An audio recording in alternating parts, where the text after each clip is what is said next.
الساق بالساق إلى ربك يومئذ المساق. بسم الله الرحمن الرحيم. الحمد لله الذي أرسل رسوله بالهدى ودين الحق ليظهره على الدين كله وكفى بالله شهيدا وأشهد أن لا إله إلا الله وحده لا شريك له إقرارا به وتوحيدا وأشهد أن محمدا عبده ورسوله صلى الله عليه وعلى آله وسلم تسليما مزيدا. Kita lanjutkan pembahasan berikutnya. Qala al-muallifu rahimahullah ta'ala Al-Imam Al-Mujaddid Muhammad ibn Abdul Wahhab An-Najdi At-Tamimi rahimahullah ta'ala, kata beliau, "I'lam rahimakallah." Kata beliau, "I'lam rahimakallah." Ketahuilah, semoga Allah Subhanahu wa taala memberikan rahmat kepadamu. Di dalam ucapan beliau ini, sebelum kita membaca syarahnya, syarah Syekh Shalih Al-Fauzan hafizahullah taala, kita ingin menyebutkan sedikit faedah berkaitan masalah doa dengan rahmah. Tidak masalah kita mendoakan orang yang masih hidup dengan rahmah. Nas'allaha an yarhamak, Allahu yarhamuk, rahimakallah, itu enggak masalah. Nah, semoga Allah taala merahmatimu, itu tidak masalah walaupun dia belum mati atau meninggal dunia. Nah, buktinya ini. Dan juga bukti yang kuat adalah sabda Rasulullah sallallahu alaihi wa ala alihi wasallam ketika mengajari umatnya mendoakan ketika orang yang bersin. Dalam hadis Abi Hurairah yang diriwayatkan oleh Imam Muslim, apa kata Rasulullah? "Idza atasa ahadukum falyaqul alhamdulillah." Apabila salah seorang di antara kalian itu bersin, maka hendaklah dia mengucapkan apa? Alhamdulillah. Wal yakul lahu akhuhu yarhamukallah. Ini dalilnya. Dan hendaklah saudaramu yang mendengar bersin tersebut, setelah saudaramu mengucapkan alhamdulillah, hendaklah dia mengucapkan apa? Yarhamukallah. Semoga Allah taala merahmatimu. Ini dalil yang menunjukkan bolehnya kita mendoakan rahmah, kasih sayang atau rahmat Allah Subhanahu wa taala bagi orang yang masih hidup. Itu tidak masalah.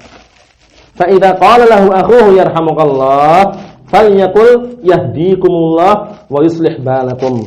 Kemudian apabila saudara kalian sudah mengucapkan yarhamukallah, maka hendaklah orang yang bersin tadi mengucapkan apa?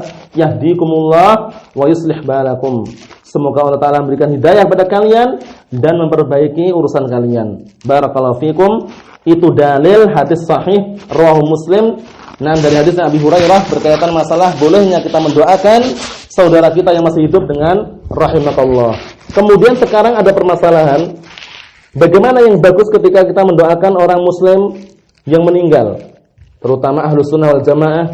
Tentunya selama mereka adalah seperti kita juga, dalam artian mereka kaum muslimin secara keumuman dan juga memiliki tauhid, bukan orang kafir, maka kita doakan dengan apa? Dengan rahmat. Tapi dengan cara apa? Jangan sekali-kali kita lafazkan almarhum. Karena lafaz almarhum ini dilarang ya. Kenapa dilarang? Karena lafaz almarhum itu ada unsur penjazm. Apa penjazm itu? Pemastian. Artinya almarhum itu kan yang dirahmati. Orang tidak pernah sholat, ngakunya muslim, ketika meninggal dijuluki almarhum fulan, almarhumah fulanah, yang dirahmati. Berarti dia memastikan bahwasanya orang itu dirahmati. Tahu dari mana? Dia tahu dari mana kalau orang tersebut dirahmati? Namun yang tepat, yang bagus bagaimana mendoakan? Semoga Allah taala merahmatinya. Itu boleh. Yarhamuhullah, boleh. Nas'alullah an yarhamah, boleh. Kita minta kepada Allah semoga Allah taala merahmati dia, tapi jangan menjazm.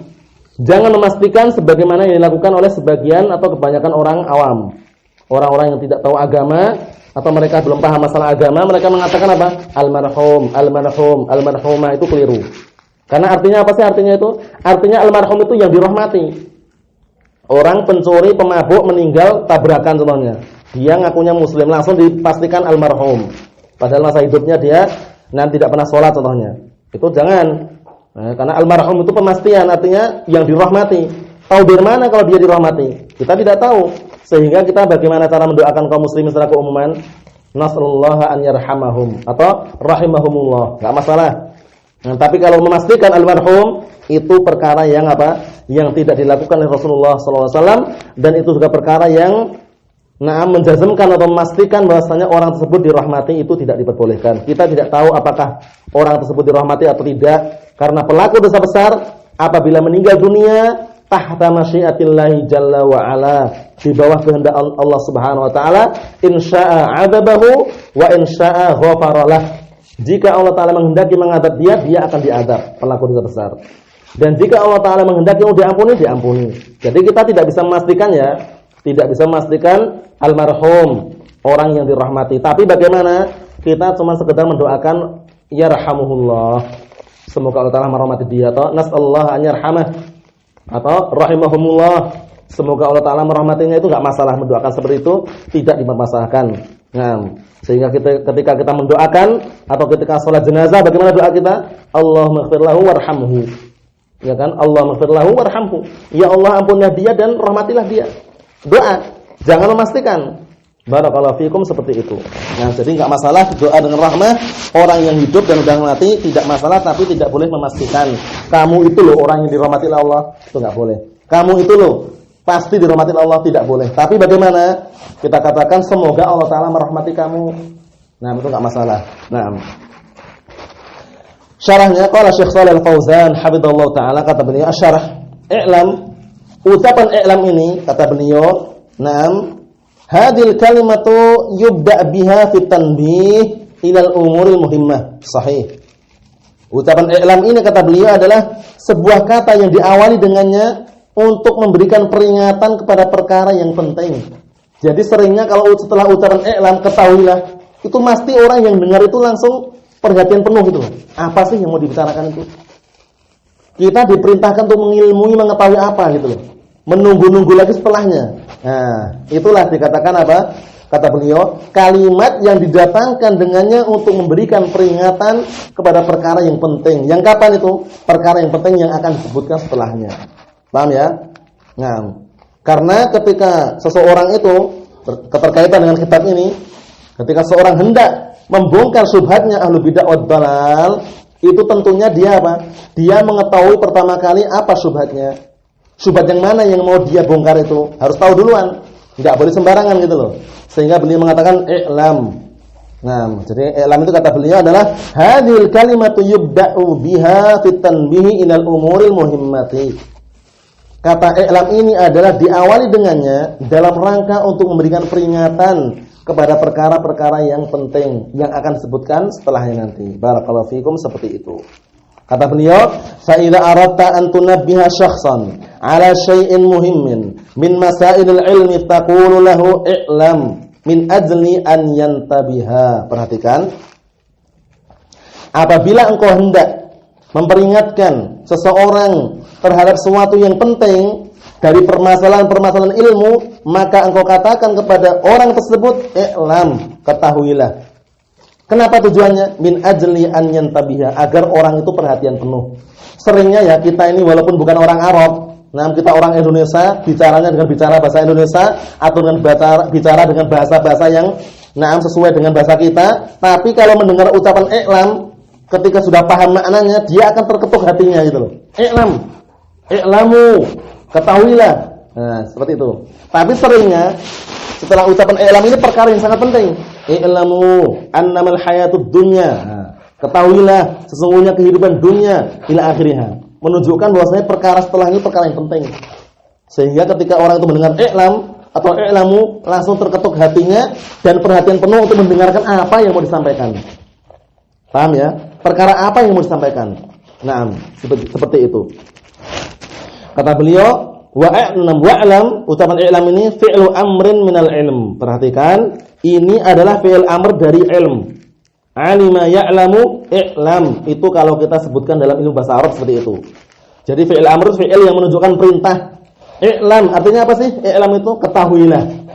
Menunjukkan bahwasanya apa? Perintah agar kita itu mengetahui. Nah, kata beliau, yakni ta'allam ma ya'ti wahtam bihi. Ta'allam ma ya'ti wahtam bihi. Apa artinya? Pelajarilah apa yang akan datang dan perhatikanlah dengan penuh. Dan perhatianlah engkau dengan perkara tersebut dengan perhatian yang penuh. Ta'allam ma ya'ti wahtam bihi. Wahtam bihi maksudnya perhatian penuh dengannya. Ya, pelajarilah apa yang akan datang dan perhatianlah dengan perhatian yang penuh dengan perkara tersebut. Wa alqi balaka lima yulqa alaik, dan curahkanlah benak pikiranmu. Alqi balak, curahkanlah balak benak pikiranmu lima yulqa alaik, terhadap apa yang akan disampaikan kepadamu. Walima yaktub lak, dan apa yang akan ditulis atau yuktab lak, akan tulis untukmu. Jadi ucapan i'lam ini ternyata apa? Ternyata maknanya besar. Dalam artian ketika mendengar ucapan i'lam itu maknanya apa? Pelajarilah apa yang akan disebutkan setelahnya nanti. Dan curahkanlah pendengaranmu atau curahkanlah benak pikiranmu untuk menerima apa yang akan disampaikan kepadamu dan yang apa yang dituliskan untukmu. Sehingga ketika mendengar i'lam itu selayaknya untuk perhatian penuh setelahnya. Kata beliau, "Fahadhi kalimatun yu'ta biha li ahammiyati ma ya'ti ba'daha." Ini adalah sebuah kata yang didatangkan dengannya dikarenakan pentingnya apa yang akan datang setelahnya. Paham ya? Ucapan i'lam atau i'lamu ini sebuah kata yang apa? Yang menunjukkan bahwasanya perkara yang akan disebutkan setelahnya adalah perkara yang penting. Qala ta'ala, Allah Subhanahu wa taala berfirman, "Li ta'lamu annallaha 'ala kulli syai'in qadir wa annallaha qad ahata bi kulli syai'in ilma." Perhatikan.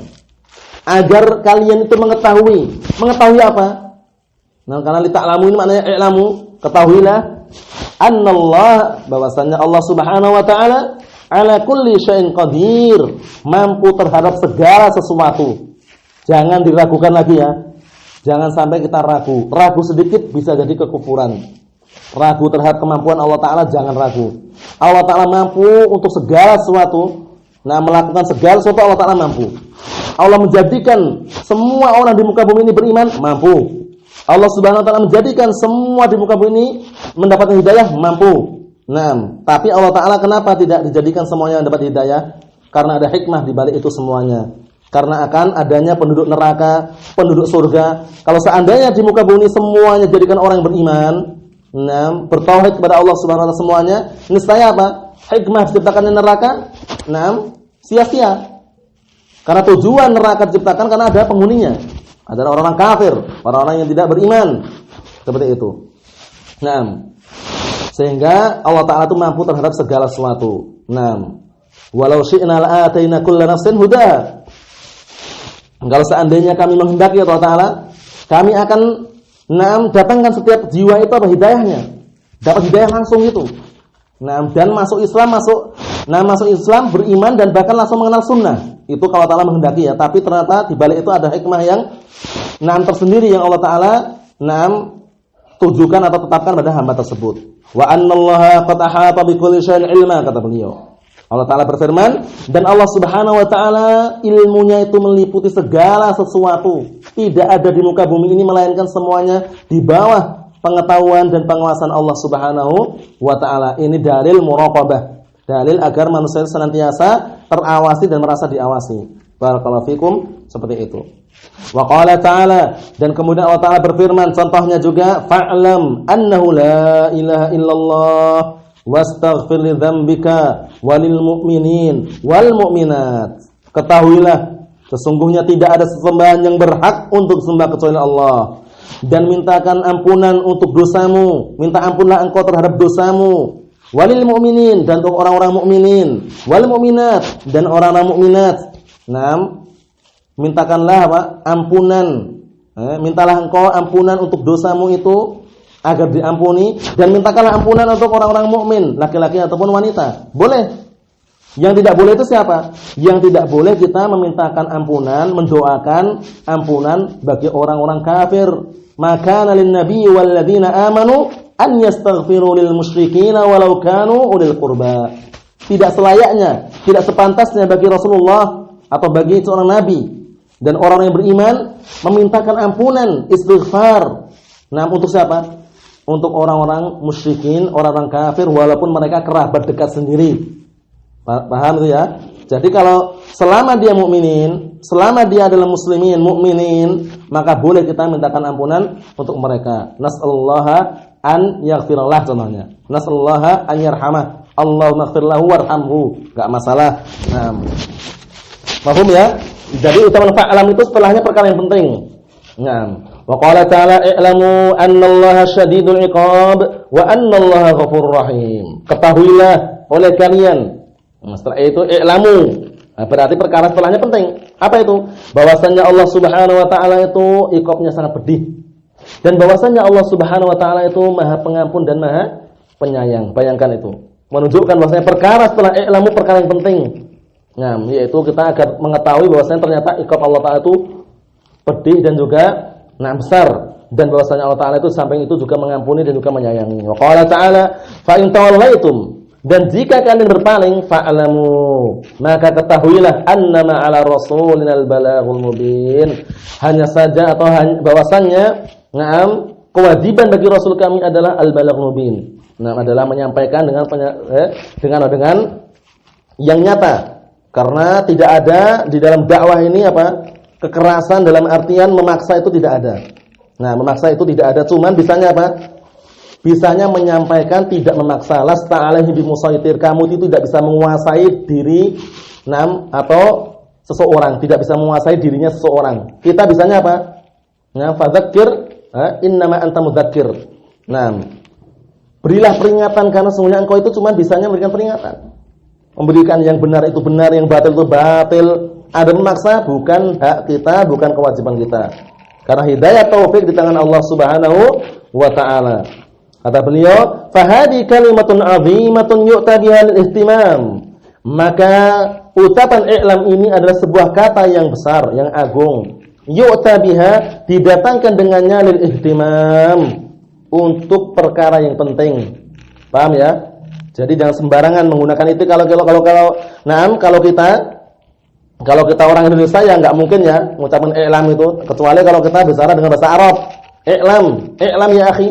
Nah, seringnya setelah itu perkara yang penting gitu loh. I'lam ya akhi, annallaha huwallazi khalaqaka wa razaqaka, contohnya.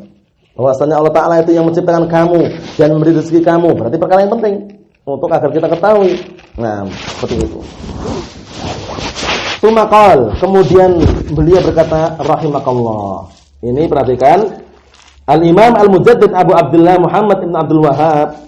Nah, beliau mendoakan i'lam rahimakallah, kata beliau, hada du'aun minasy-syekh rahimahullah.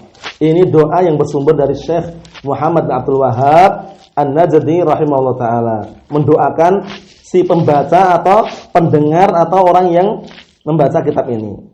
Likulli man qara'a hadhihi risalah. Doa dari Syekh untuk setiap orang yang membaca risalah ini. Jadi kita membaca risalah ini, kitab Kasyfus Syubhat, secara tidak langsung sudah didoakan oleh Syekh. Semoga Allah taala merahmati dirimu. Nah, jadi ini doa yang paling bagus ya. Kenapa? Karena kalau seorang hamba itu sudah mendapatkan rahmat Allah Subhanahu wa taala, mendapatkan kasih sayang Allah Subhanahu wa taala, niscaya pertolongan itu semakin dekat kepada kita. Pertolongan senantiasa meliputi kita dengan seizin Allah Subhanahu wa taala. Karena rahmat Allah Subhanahu wa taala inilah, dengan sebab rahmatnya dan karunia-Nya dan juga keutamaan yang Allah taala miliki, kita masuk surga. Jadi kita masuk surga itu bukan semata-mata amalannya. Adapun amalan kita setumpuk, sebanyak apapun, ikhlas, mutaba'ah, tapi kalau Allah taala tidak ada rahmah, tidak ada kesayangnya, tidak ada keutamaannya dari Allah Subhanahu wa taala, tidak bisa. Jadi kita masuk surga bagaimana? Nah, bukan semata-mata amalan kita, tapi apa? Dengan karunia dan keutamaan serta rahmatnya Allah Subhanahu wa taala, kita dimasukkan ke dalam surga. Sebagaimana dalam hadis yang sudah pernah kita sebutkan, la yadkhul ahadun minkum al-jannata bi'amalih. Nah, tidak ada seorang pun yang masuk surga di antara kalian dengan sebab amalannya atau dengan muqabil, dengan imbalan amalannya. Nah, kemudian salah satu orang berkata, "Wala anta ya Rasulullah?" Tidak pula kamu wahai Rasulullah. Qala, Rasulullah mengatakan wala ana. Tidak pula ana, tidak pula aku, kata Rasulullah. Illa an yataghammadani Allah bi rahmatin minhu wa fadlih. Ini. Melainkan Allah taala masukkan aku. Allah taala berikan karunia pada diriku dengan keutamaannya dan juga kasih sayangnya. Sehingga yang bisa memasukkan seorang hamba ke surga Allah Subhanahu wa taala adalah apa? Adalah dengan karunia dan keutamaan Allah Subhanahu wa taala yang diberikan kepada hamba tersebut, tentunya dengan sebab amalan saleh yang sesuai dengan syariat yang dia amalkan. Naam, dengan seizin dan kehendak serta karunia Allah Subhanahu wa taala, maka Allah taala masukkan seseorang itu dalam surganya. Barakallahu fiikum, seperti itu. Kata beliau, wa hadza min babi talattuf li talibil ilmi. Ini termasuk bab talattuf. Apa talattuf? Lemah lembutnya beliau terhadap penuntut ilmu. Wa tahsinul kalamlah, dan juga memperbagus ucapannya untuknya. Jadi usahakan ketika kita mengajarkan, berdakwah itu jangan terlalu tegang. Jangan terlalu tegang, jangan terlalu keras sehingga membuat mad'unya itu lari. Jangan. Kita dakwah sesuai dengan aturan yang disyariatkan. Ud'u ila sabili rabbika bil hikmah wal mau'izatil hasanah wajadilhum billati hiya ahsan. Itulah 3 cara metode dalam berdakwah. Tidak keras, tidak tegang, tidak membuat orang lari, tapi bagaimana? Dengan hikmah, meletakkan sesuatu pada tempatnya. Ini orang baru, diajari dengan cara yang baru. Ini orang yang lama, diajari sesuai dengan pemahaman orang yang lama, contohnya. Sesuai seperti itu, sesuai dengan kadarnya masing-masing. Fa'ati likulli dzi haqqin haqqahu, maka berikanlah setiap orang yang memiliki hak itu haknya. Hanya orang baru, disesuaikan orang baru.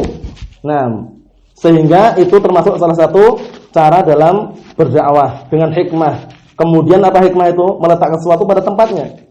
Nah, kemudian apa? Wal mau'izatil hasanah, wal mau'izah al hasanah, dengan nasihat yang bagus, dinasihati, didorong, kasih dorongan, kasih semangat. Tidak masalah orang belajar itu mesti tersinggung. Dalam artian ada singgungan-singgungan itu enggak masalah, tapi bagaimana caranya menyinggung diri orang tapi tidak menyakiti hatinya. Itu ada caranya. Dalam artian ketika kita menyinggung si fulan ini pemalas, si fulan ini gini, itu ada caranya. Yang membuat orang itu tidak tersinggung tapi mengena dirinya gitu loh. Dan sadar, oh ternyata benar yang diucapkan si syekh atau ustadz, ternyata benar bahwasanya kami ternyata kurang dalam masalah ini, sehingga dia terdorong dan semangat mengerjakan amalan yang disinggirkan atau yang disinggungkan itu. Nah, itu cara-cara seperti itu perlu dipelajari dalam artian dengan cara apa? Dengan cara arif kewalin, lemah lembut dan juga halus. Sehingga ketika menyinggung seseorang itu tentunya dengan cara uslub yang pas dan tidak mengenai atau menyakiti hati sesama manusia atau sesama talabul ilm. Seperti itu. Tapi dengan cara yang apa? Dengan cara yang bagus, tidak sampai menyelisihi syariat. Min ajli an yuqbal ala talabul ilm, agar diterima di sisi para penuntut ilmu. Bayangkan ini. Bagaimana beliau caranya agar apa? Diterima di sisi penuntut ilmu. Dengan cara yang bagus. Hafizakumullah, barakallahu fikum. Kemudian juga ra'akumullah. Doa-doa seperti itu bagus sekali. Hafizakumullah. Kalau ternyata dia agak keras sedikit, Allah yahdik, jangan dimarahi dengan marah-marah yang lain. Allah yahdik atau Allah yuslihuk, semoga Allah Ta'ala memperbaiki dirimu, enggak masalah. Tapi ingat ya, ketika berdakwah jangan memakai kekerasan, tapi apa yang dipakai? Ketegasan dengan cara lemah lembut dan sopan serta santun, akhlak yang mulia, yang membuat seorang mad'u itu tidak lari, justru membuat dorongan. Seorang yang didakwah itu terdorong untuk semangat dan semangat untuk kembali kepada kebenaran itu.